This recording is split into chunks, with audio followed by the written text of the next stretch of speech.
last comment I would have on this, and again, to extend the point a little bit, people be very, very careful about looking through the data usage agreements that you sign when you get engaged with a vendor. You need to know. And you can't just do it, like the IT department. You need to engage legal. You need to get a cross-functional view of it so you're not getting set up for a failure. Growing a business requires a holistic approach that extends beyond sales and marketing. This approach needs alignment among people, processes, and technologies. So if you're a business owner, operations, or finance leader looking to learn growth strategies from your peers and competitors, you're tuned into the right podcast. Welcome to the WBS Podcast, where scalable growth using business systems is our #1 priority. Now, here is your host, Sam Gupta. Hello and welcome to Analysts Gone Wild. It's March 6th. I'm Robert Kramer. It's 2025. Can you believe that, Sam? And we got a great group of analysts here to talk about some amazing events and things that are going on in the enterprise world. And let's bring everybody into the loop here and kind of introduce ourselves and go through the topics that we have at hand today. So why don't we start bottom up? Shashik, why don't you introduce yourself real quick, and we'll kind of go to Ken and John and Sam and start the ball rolling. Hi, everyone. My name is Shashi Belamkonda. I'm the Principal Research Director of Infotech. Been in the analyst space for 2 years, but 20 years in technology marketing. Over to you. Great. Ken, you want to go next, please? Sure thing. Hi, Ken Gonzalez here, otherwise known as Ken Gunn. Pretty simple group covering CIO topics and infrastructure and operations. Great to be here. Great. John?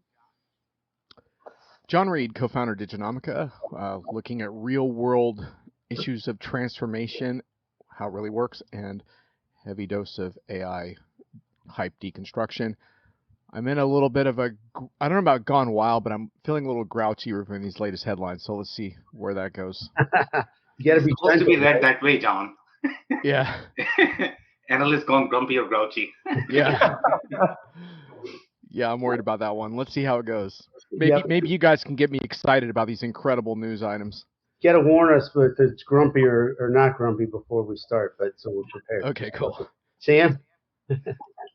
Hey guys, so Sam Gupta here, principal at Elevate IQ. Elevate IQ is the analyst and advisory firm, roughly 20 years in the space, covering enterprise software. Robert, do you want to introduce yourself? Yeah, I moved on. I'm Robert Kramer with more insights and strategy, and I've been in the analyst world less than a few years, and I've come from the ERP and data space and an ex-CMO. So I think I've been on both sides of the coin with the customer and the vendors, and now as the analyst.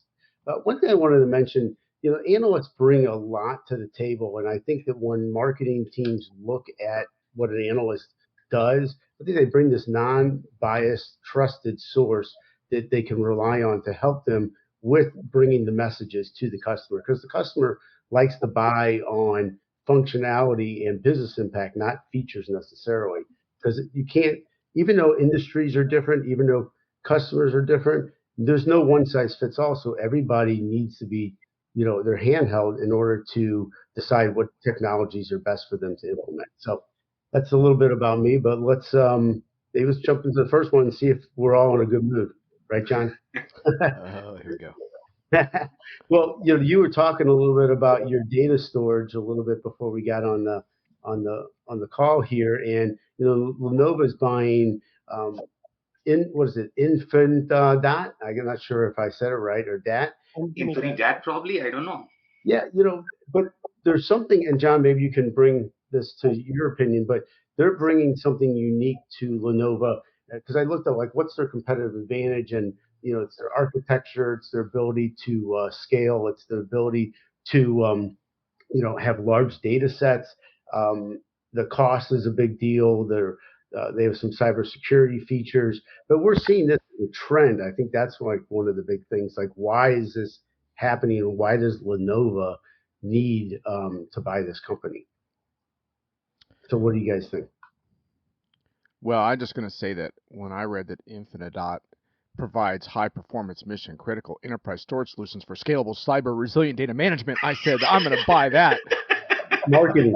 As soon as I get off the call, I mean, that is, I'm going to win buzzword bingo in the process. But just real quick, because I like to hear what these other guys have to say about this.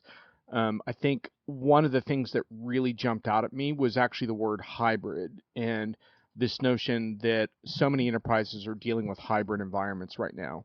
Hybrid cloud, hybrid data situations, and even hybrid AI architectures. And so that was the thing that actually intrigued me the most when I dug beneath the buzzword salad, was like this notion of, we got to serve customers where they're at now, which is not it's not as simple as a fashionable cloud lake house or whatever. So when you say that, you're saying it's a reality with the hybrid, or it's marketing, or both? I think it's reality, actually, which is that's what really spoke to me when I saw that word, because I was like, yeah, that's the predicament that customers are in. They need data solutions across a variety of landscapes, not just, let's get a cool cloud data lakehouse and say that we've solved our data problems. Yeah, anyway. That's a big deal, I think. So, Shashi or Ken, what do you guys think? Yeah, I can just give you my kind of novice view of this. Is like Lenovo, having been in the space for some time, they have to invest in data storage because of AI coming up with a lot of requirements for data. So I'm sure this will be one of the few acquisitions that they'll make in the next months or years. Go ahead, Ken. Yeah, I don't care whether you think about it as edge computing or local computing.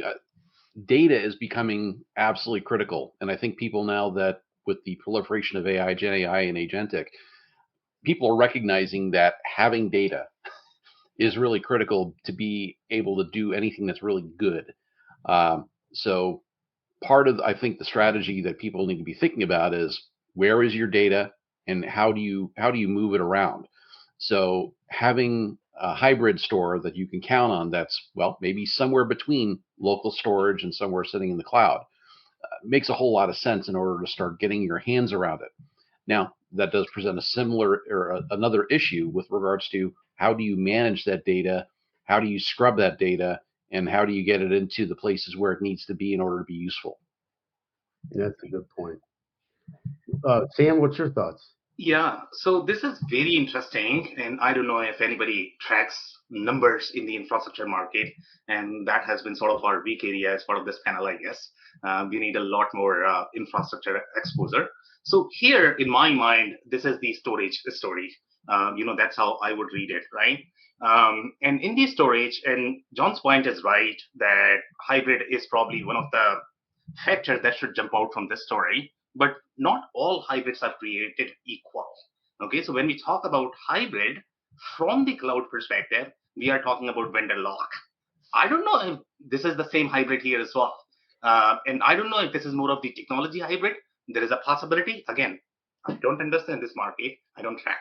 Second point, from the Lenovo perspective, they are more of the consumer player. I don't know how much penetration they have in the enterprise market. That's going to be my second point. And here, the story read that the Lenovo's existing position in the entry and mid-range enterprise storage market. So they are building. So meaning these guys are going to be in the mid-market as well. So I don't know how mid-market is different from enterprise, at least in the storage market. And then we are talking about AI here. So my assumption is going to be that anybody who's serving data center market is probably going to experience substantial growth. So acquisition sort of makes sense, but I don't know. I mean, those are my thoughts. Is vendor lock-in, is that always a problem, or can that be beneficial to reduce your technology stack? We've talked about this a lot. I think we totally disagree, but I think vendor lock is not a horrible thing if I want to control things a little bit more. That I lose control at the same time, but I don't think it's always bad.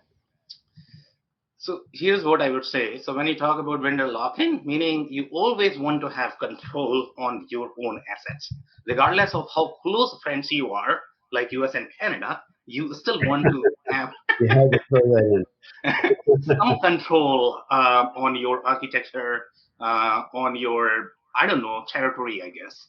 So that's why the vendor lock-in matters, because if the vendors are going to have complete control, and generally with cloud, most cloud, the vendor control has been shifted substantially. And that's why vendor lock-in matters for cloud, because literally they are running your business. They can spike up at any point of time when their revenue is going to go down, and you have zero cloud because you cannot move in right away. So that's a headache for CFOs, to be completely honest. So, Robert, can I say one thing about that real quick? Yeah, please.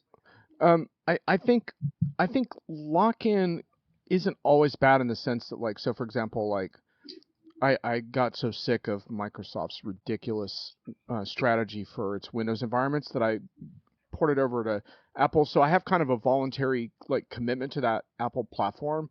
But like cell service is the same. Like I'm all Verizon, but I like knowing that it's portable. Like, and the more it's portable, then I know that I can move if situations change in the markets or companies acquire companies and suddenly a competitor of ours now owns my service provider. That's not good. So I need portability, and I think that's where vendors fall short. Is you know, yeah, you make that long-term commitment, but you want to know that you can also do something else. I think that's where the problems come in. Yeah, that's a really good point. Ken, I know you probably have something to say about this, so Shashi. Yeah, so to extend on John's point here for a moment, I think that part of the thing about lock-in is show me a pricing model that will play long-term in practically any space right now. No, it's not happening. People are still figuring out what the charging basis should be, what's actually sustainable, compare that to what they need in order to be able to operate and provide these services. Is it actually sustainable? Mm-hmm. And I think that the whole thing about this is if you sign a longer term agreement with someone and are effectively locked in, what if that pricing model changes? What are your options? You could find that what was originally actually quite affordable and beneficial for the organization is now unsustainable. I've seen too many examples of this where people bought in thinking, oh, this is the sticker price, only to find that the long-term cost of operation was unsustainable. Right. That's a good point.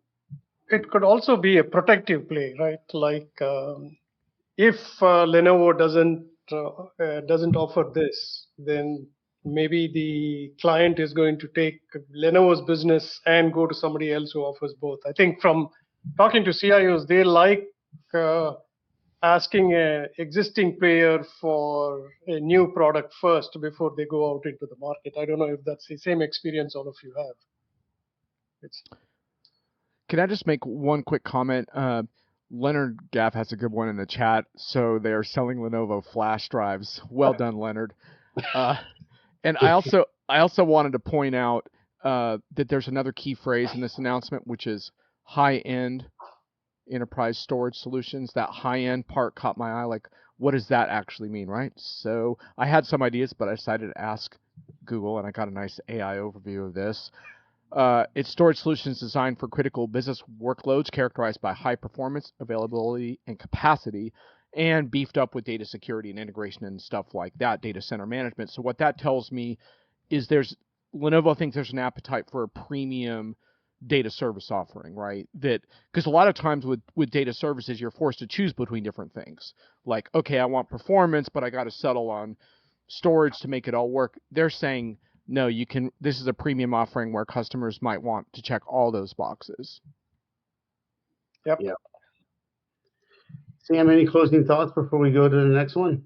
No, I think we are good. We might be able to cover the comments. I think that's what we had agreed to as a quorum. We did. So I'm actually going to bring some comments here. So we have one more from Leonard. So Leonard is saying perhaps there should be some probability vendors. It might be a good market space. I don't know where that comment has headed. Do you guys have any insights?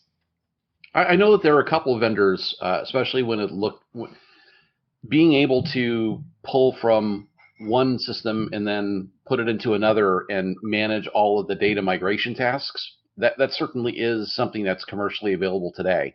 But I'm not exactly sure if that covers what Leonard was pointing to. Yeah, so I think I misspoke there. I think it's portability, not probability, I guess, right? So it's portability vendors, and I don't know if that is a thing. It is. Thanks for confirming that. More They may comments? not actually describe themselves as a portability vendor, but there you go. Yeah. That's why they have air quotes there, I guess. More comments? No? Okay, I'll move There's to the one next one. more. Yeah, you get the from Suda. Okay, so she is saying for AI products, vendor lock-in means, I don't know if that is a typo. You are locked in with an API that you will have to pay. That is right. For as the AI keeps learning with your data, so leaning and agnostic is better. Okay, Leningrad is probably the product name, and I think she has added somebody there. So what do you guys think of this comment? It's interesting. Anybody who has access to your data is in some way or form going to use the data in some way. Sometimes it's for AI, sometimes it's for trend forecasting, right? And now I'm seeing more and more companies actually start saying like, hey, we have the data, why not go one step further? So she's probably right that if you're using vendor lock-in and if you're using their API, they're probably going to learn. Probably her suggestion may be to try to be agnostic, vendor agnostic. So that's what I got from her. And by the way, hi Sudha, thank you for joining. Indeed. Yeah, AI is interesting in that regard because a lot of companies right now are finding that different language models have different sets of pros and cons for different tasks. And so some companies and vendors really like interchangeability, but others are finding that really investing in one particular language model or language model platform allows them to accomplish a lot of fine tuning that they can't get otherwise. And so again, I think what you don't want is customers feeling trapped in. I think this was a really good point that that Kangon made around you don't want to feel trapped in these longer term things. So my biggest advice around AI to customers is you might pick one strategy or another, but this is way too early to get yourself into a multi-year commitment to a particular LLM vendor or a particular service provider. Like give yourself more outs than you've ever had before on a frequent basis in case you change direction at this point. Okay, great points. More comments? No? Okay. Last comment I would have on this, and again to extend the point a little bit, people be very, very careful about looking through the data usage agreements that you sign when you get engaged with a vendor. You need to know. And you can't just do it, like the IT department. You need to engage legal. You need to get a cross-functional view of it so you're not getting set up for a failure. Yeah, because one really quick example of that from an LLM perspective is that LLM vendors, even if they don't train on your data, they do keep log files, and those log files need some legal scrutiny as well. And if you don't know that, you sign an agreement, then you're like, what happened? You're keeping log files on all my queries? Yeah, great points, guys. More comments? No? Okay. I'll keep going. So we have one more comment before we can start on the next story. So here Leonard is saying, in other words, they would back up your data in addition to your regular vendor. So if you need to move, you can. I think he's trying to describe the portability vendors. Interesting. But yeah, there are tons. Now I understand the context here. Thank you so much, guys. Okay. So if we don't. Okay, let's move on. Okay. Yep. So this is about customer data platforms, and a company called Rokt is acquiring mParticle. So I guess Rokt is more of a e-commerce platform. Is that correct, guys? And they're buying the customer data platform mParticle. I believe that's the case. But what this is doing that I see is it's another way to get more of a personalized, unified view of your data. Because we're talking about data here, we're talking about how do we get this more personalized so it's used from an actionable standpoint, a real-time data standpoint, where it could get into accessing the data correctly to do formalized, plans from a campaign views and to really move Rokt to a different level. But what do you guys all think about that? I mean, there's a lot of reasons why customer data platforms are they're climbing and being more of I guess in the news lately, and we're seeing like Adobe enhancing theirs from a marketing standpoint to use in marketing. We're seeing things that for example, what SAP just did with the release, and so there's a lot of things with Databricks and Snowflake, but this is on a different scale. But this is more geared towards customer satisfaction. But what do you guys all thoughts? I'm excited with this. 20 years ago, or maybe 18 years ago, we were all thrilled with Amazon, right? Like, hey, Amazon knows as soon as I open the browser, it says, "Hi, Shashi," right? But what I'm seeing today is there are a lot of different vendors who are trying to provide personalization.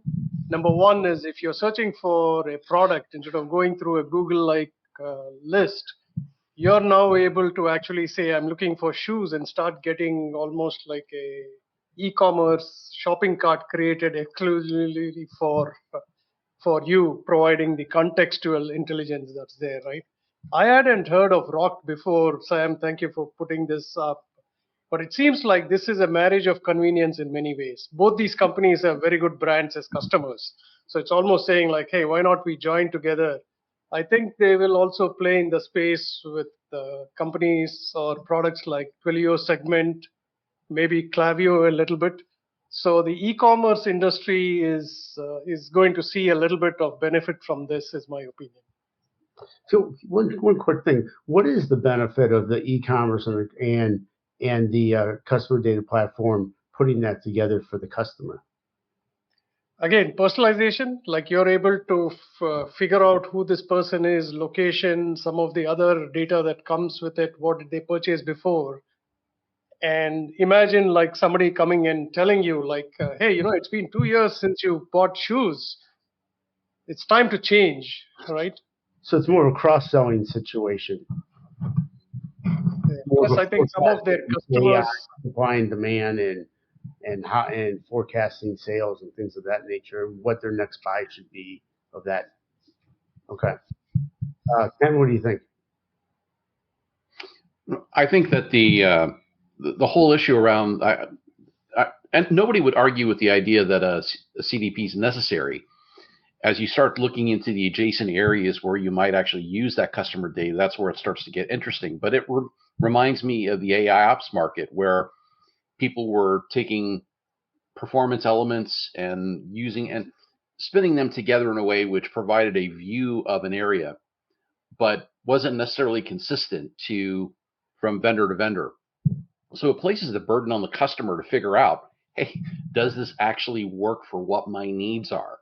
So I think we've got a long way to go to have some sort of overriding view about what this means to the consumer that you're serving, and then being able to properly evaluate whether or not the expense of actually acquiring and using it is going to give you the right level of payback. Very good point. John, what do you think?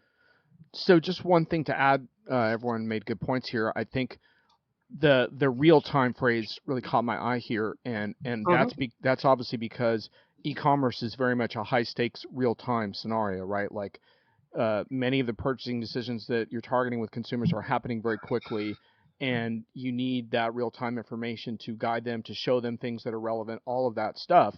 As such, it's a really interesting proving ground for a lot of AI scenarios, because it's a less high stakes environment, if you will, to try to apply real time data effectively than, say, for example, mission critical manufacturing and things like that.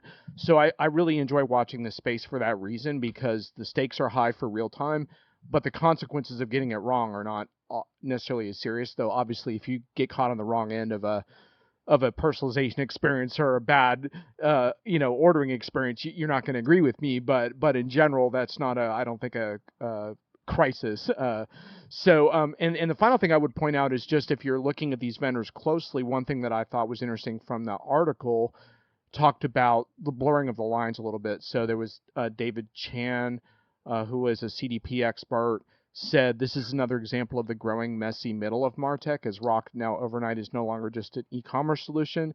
and mParticle is no longer just a CDP. And in many ways, that kind of blurring of the lines, I think, is a value add for customers to get a more complete solution. But it does change your evaluation for these vendors to keep that in mind. Okay, guys, so I can start. So a couple of things, I guess. So number one, I think there is a correction here in this story. The source is not necessarily IBM. I think this story must be from CMS Critics, so I want to call that out before we get too further down. Now, a couple of things overall. There are 3 or 4 different components. And overall, when you look at the representation of CDP, where that sort of fits in the architecture, I'm going to be called out on this comment, okay? So heads up. So, so I like to see this as more of the baby sister of MDM world, the way MDM used to work. Obviously, MDM was very bloated. CDP is a cooler, newer thing, and marketers don't like to see themselves as more of the MDM. But the purpose is really MDM, provide the customer 360 from all perspectives. I think that's the point that Shashi was trying to make. Just one clarification: this is not the personalization category. So personalization category is slightly different. Okay, when you talk about the personalization category, that's going to be the whole A/B testing, multivariate testing, and there are different tools in the toolbox for that category. Okay, so now the problem that CDP is struggling at this point of time is, and I think we have one comment here, independent CDPs are the hot commodity. So overall, if you talk to anybody in the CDP community, including the name drop that John you did for David Chen, and he is a very prominent voice in the CDP market. Okay, so if you look at CDP right now, CDP is a hot mess. Okay, everybody's sort of trying to figure out, okay, where that fits. And there was a name drop in between for Adobe, I guess, for Twilio segment, as well as for Klaviyo. So Klaviyo is trying to claim that CDP belongs to the whole marketing automation category. Okay, my CMS peers are trying to claim that it belongs to the CMS. Now, where does it belong? Nobody knows. Okay, so I think this is going to be a market which is going to see a lot of changes, but everybody is trying to get the piece of the pie, because this is all consolidation in my mind. That's what is happening, because all these widgets are great, but are they driving real revenue is the question. They are not. That's why consolidation. That's a huge point right there. Are they driving revenue? So we just can't cancel the rest of the articles and debate whether CDP is a category or not for the rest of the show. Because I think we could probably spend 30 minutes on that based on like Thomas's comment here around CDP is not the solution. Every biz solution that is worth a grain of salt has one embedded. I mean, we could riff on this for 30 minutes, I think. Yeah, so I think we need to go for those comments, and those comments are really good. So we should do that, I guess, if you guys are okay, unless you have any other comments. Okay. Okay, so I'm actually going to switch to this view right now. So Ben has one comment. So let's go over all of them that we have not touched so far. So Ben is saying, heck yes, read those EUAs. How does Zoom go from a video company to remote AI agent company in a year? And think through what your vendors are doing with your data. And my understanding of EUA would be end user agreement, I guess, right? Yep. Yeah. Any comment on this? If not, we can move to the next. No? Okay. No, I think Ken had a good point that you should watch all of these, right? Like as consumers, we hardly read any of that. But enterprises should definitely not only just have your legal team or your IT team review it, but preferably somebody who's an expert. Like I think Ben is pointing out to probably an EOA in Zoom, which I hadn't noticed at all, is now a remote AI agent company. I really want to say something snarky about that, but I'm going to hold off. Okay, so if you guys don't have anything else, I'll move to the next one. So now everyone wants to be an AI business, and everyone wants to be a CDP business as well, I guess. Maybe CDP AI, you never know. Like there was a time when everybody wanted to be a .com business. Exactly. So now this is a very interesting comment. Okay, I really want to touch on this before we move to Hi, Tony. Thomas's comment. Hey Tony, how's it going?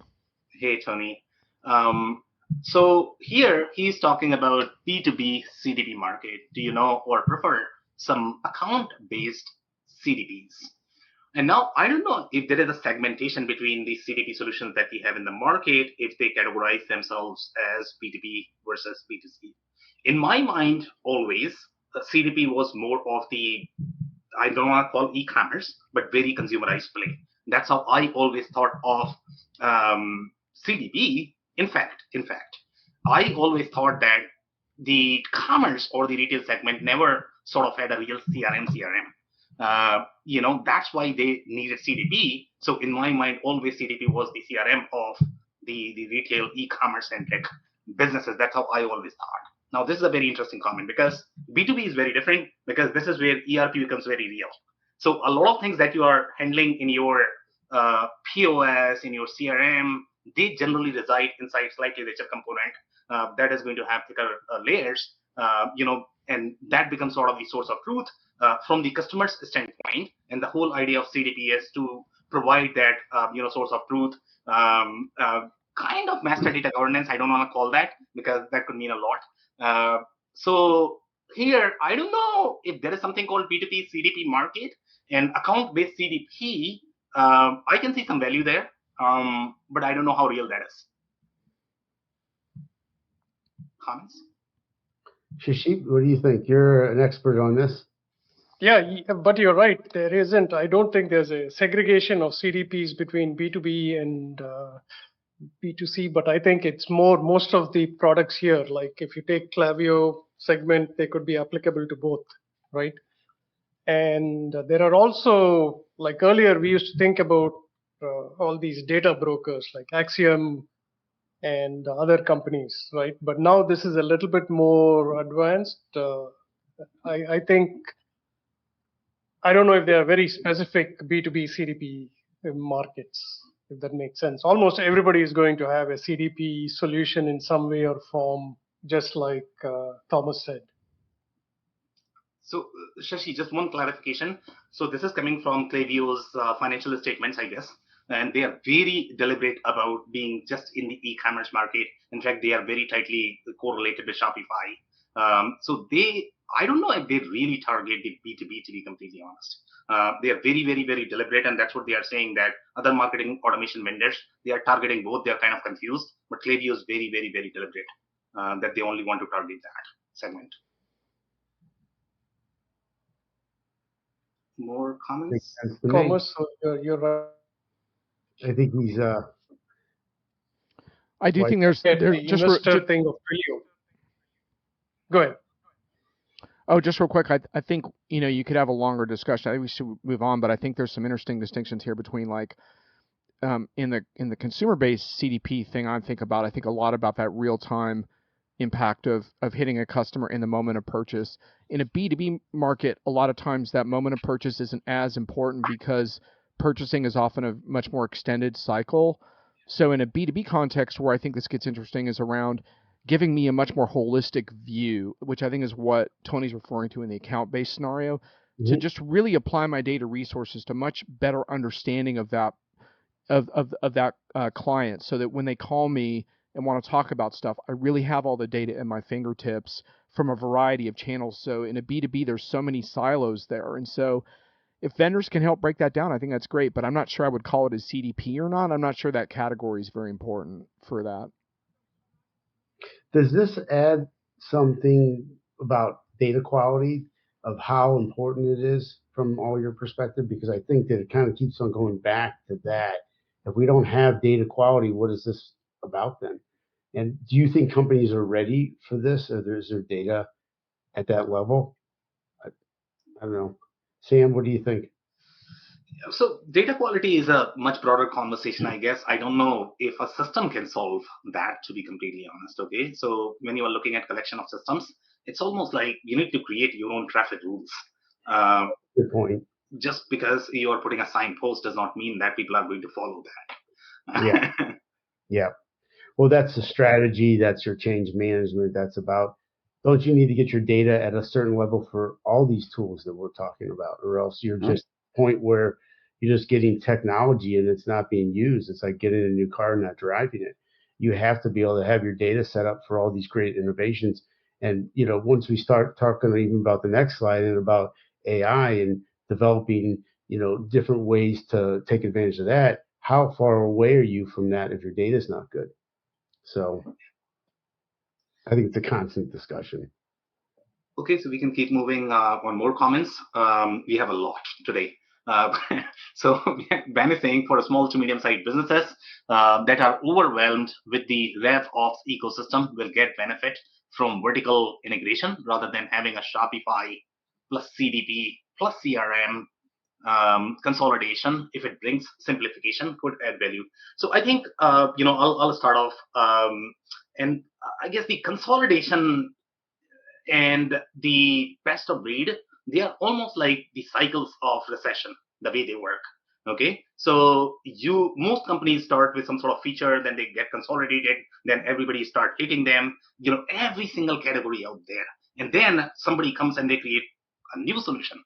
At least that's what they call them, but that new solution is nothing that already resides inside that rabbit hole of consolidation that we have already done. So I guess there is always going to be a preference, especially in the marketing, martech, RevOps world. This is slightly different because you can live with these best of breed solution, and that's why platforms like Shopify, they are so powerful because they are enabling the ecosystem. The reason why Salesforce is so powerful is because they are fostering that ecosystem right now. To be completely honest, so I don't know if you guys are going to have any comments on that. No, we covered it. Okay. Thomas is saying a CDP is not the solution. Every solution that is worth a grain of salt has one embedded. What do you guys think? Everybody's agreeing? Yeah. Okay, thumbs up. Okay.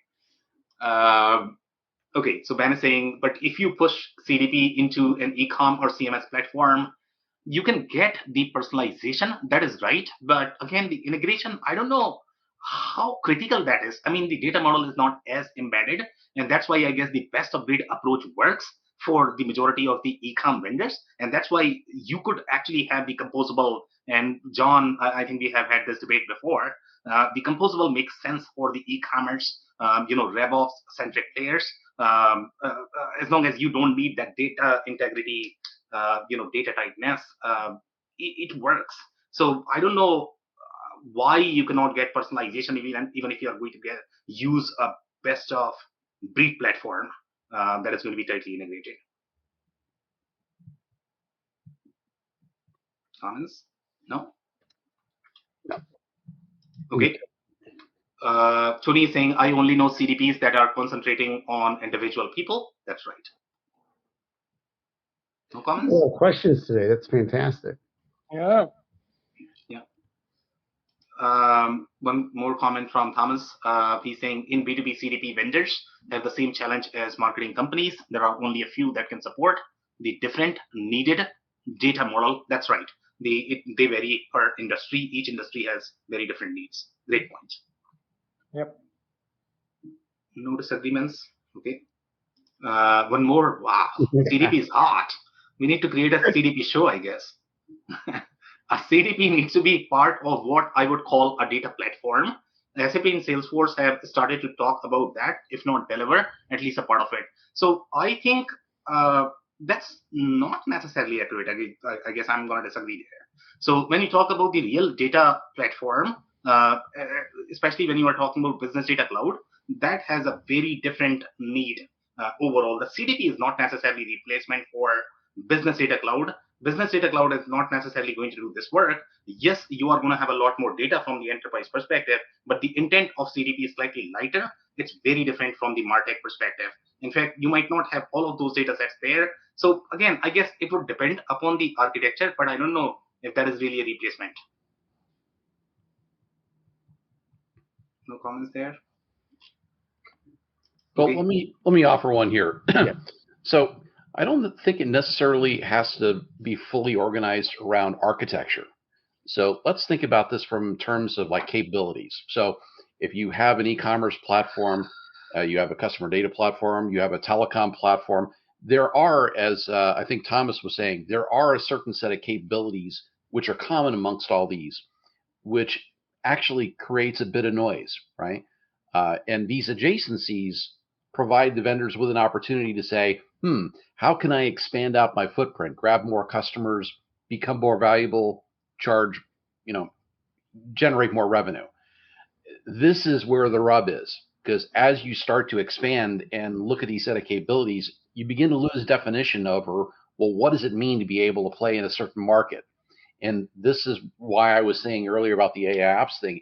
It makes it more confusing for customers because now they have to go through and figure out what are the right sets of capabilities that they need in order to be able to empower their employees to go out and do the business, do the work that they need to do. I don't envy anyone who's out there trying to figure out which products they should buy, because the mix of capabilities is,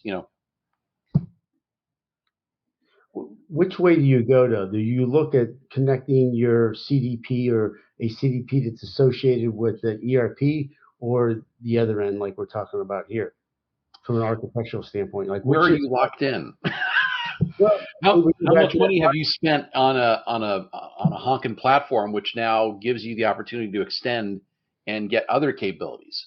And I think that this is the thing that makes it really tough for customers to walk through and come up with some decision logic that rationalizes, well, if I do this, am I going to have duplicate capabilities, which I'm now paying for, which is Right, essentially waste?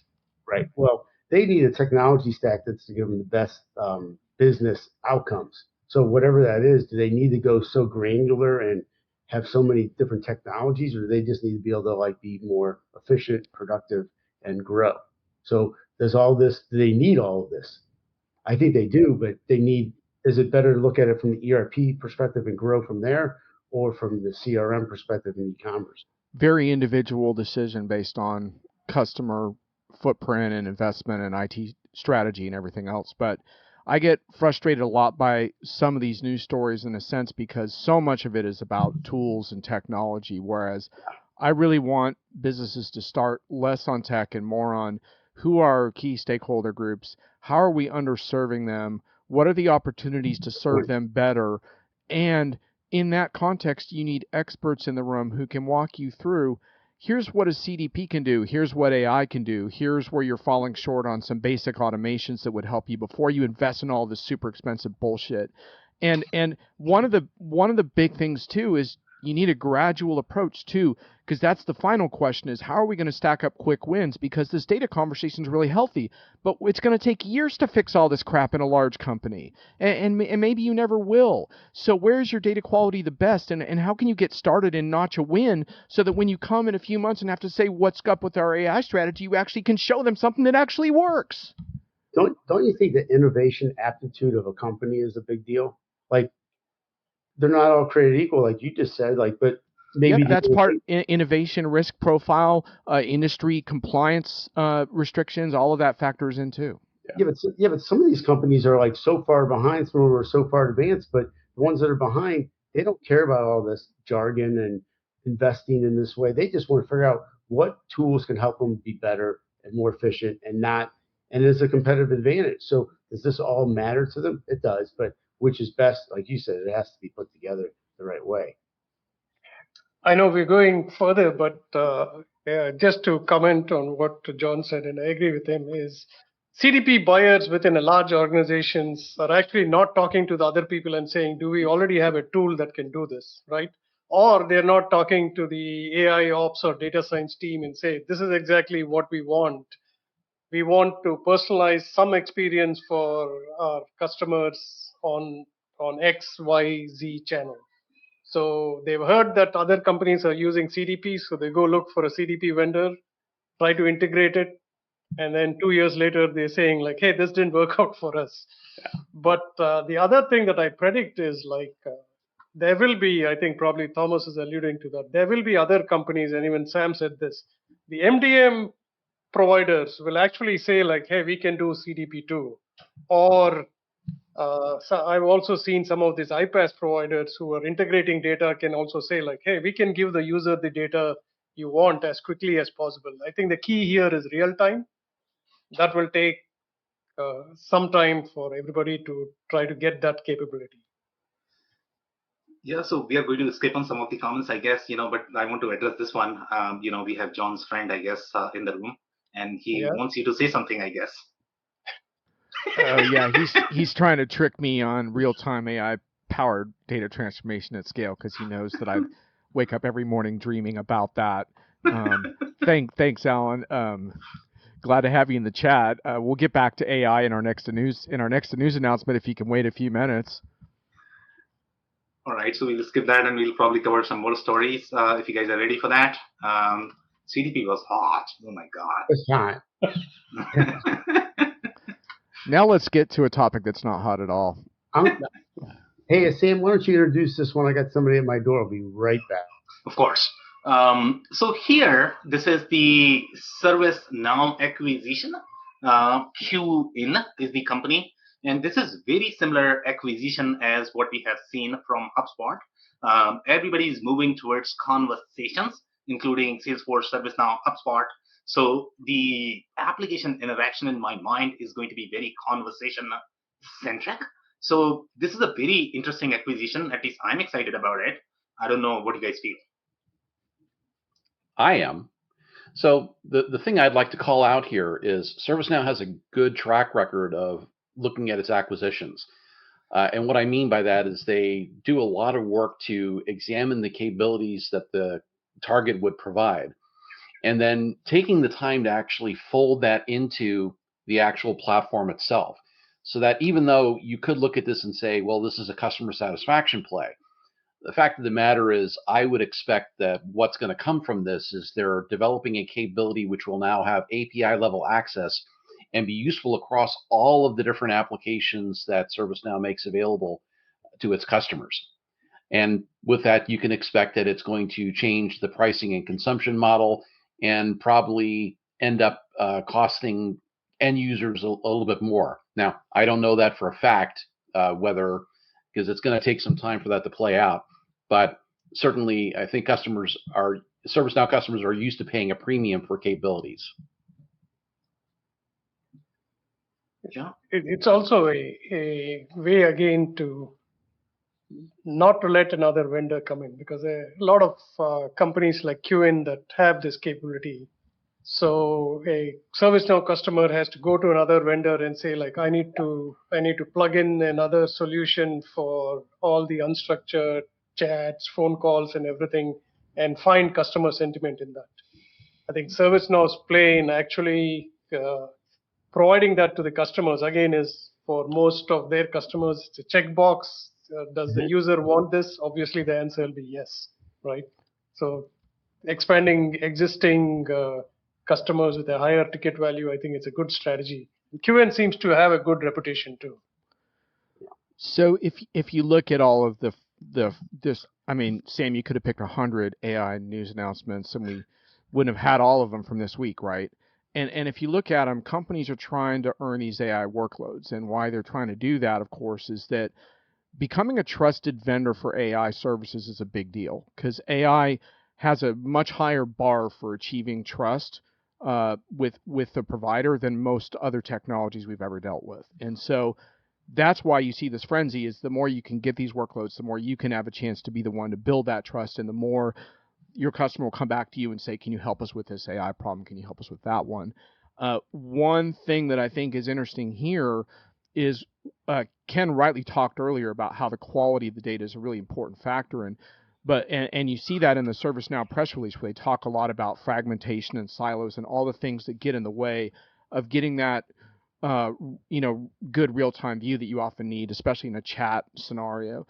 But the one thing that drives me a little crazy, and I'm actually going to publish on this today, is that even if you have all the right data, I'm sorry, it's still a probabilistic technology. It's not going to be perfect. It's going to fall short sometimes, and it's going to have problems, and those problems need to be carefully scrutinized from a reliability perspective and everything else. But what I like about this announcement is it talks about the dynamic ability to measure these conversations between human and AI agents. So in other words, instead of looking back later and saying what went wrong in this interaction, the idea here that I think is spot on is let's try to get this issue dealt with in the moment while the customer's still interacting and still on the hook and still engaging. And I think that's huge, because none of these systems are perfect. And so if you can get that happening, correcting in real time, hey, this agent didn't understand me, you want to address that in that moment, not later when you send out an annoying survey and get zeros all the way across for screwing up the transaction.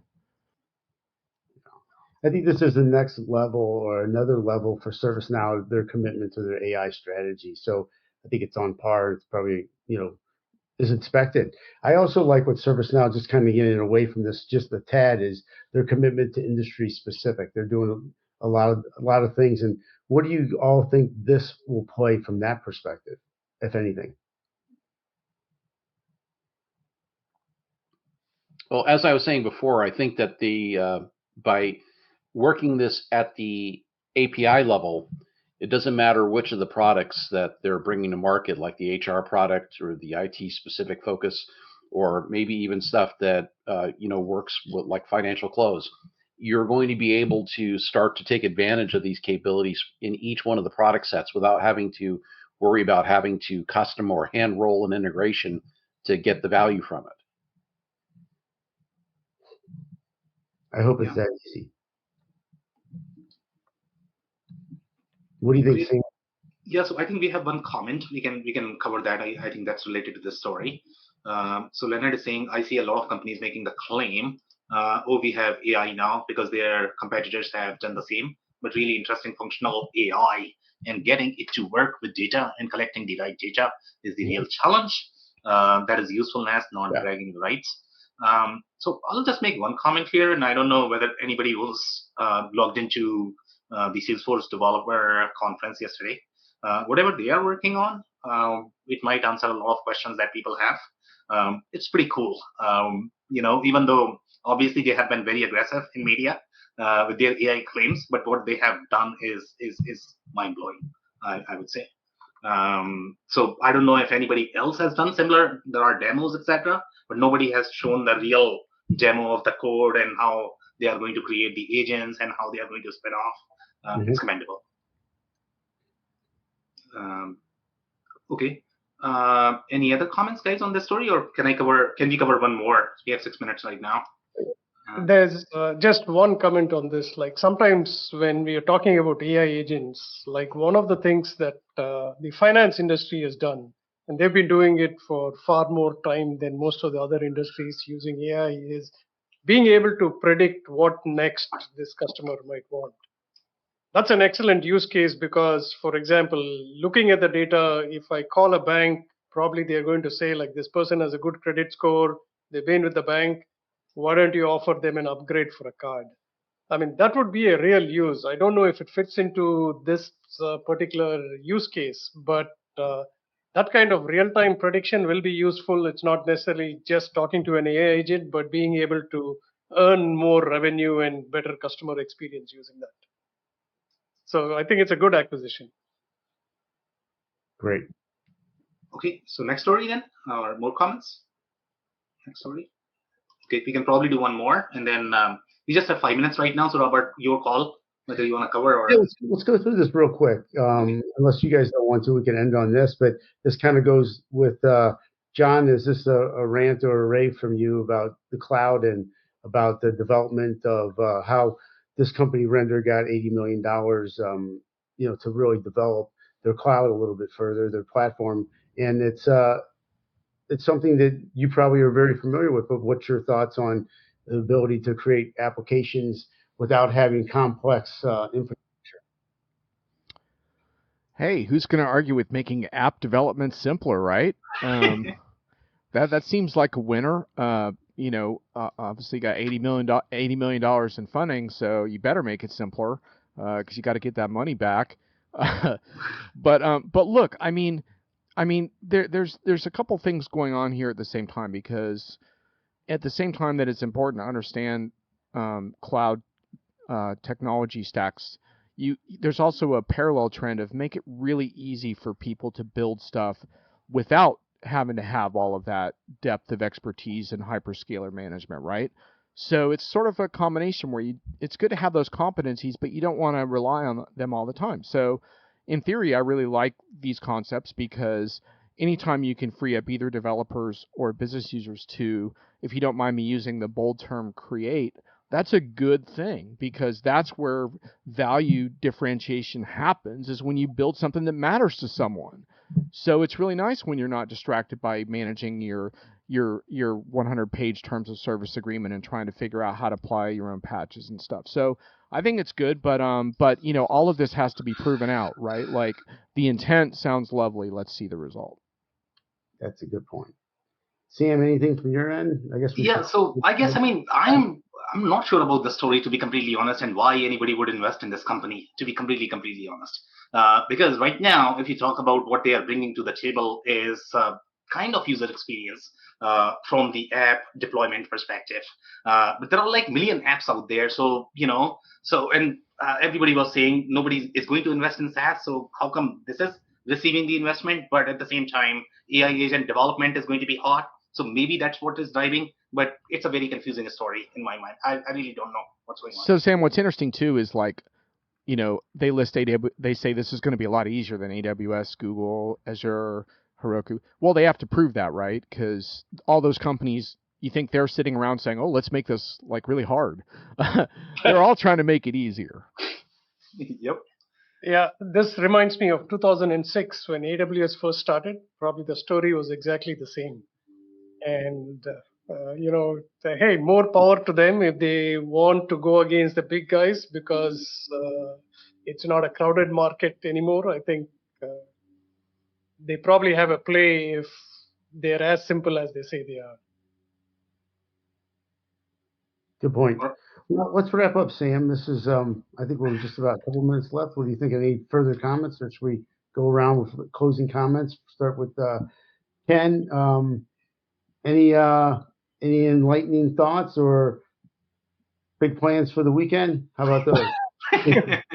Well, I think that I want to double down on the comment that I made earlier about going through the legal documentation. So whether it's your terms and conditions, data usage addendums, or other things related to privacy policies, you really need to take these threats seriously, because they do represent threats and potential areas of exposure that could totally torpedo a company. Shashi? You don't need more tools. You just need a good idea of what your customer experience should look like, and then go and look for the tool. Okay. John?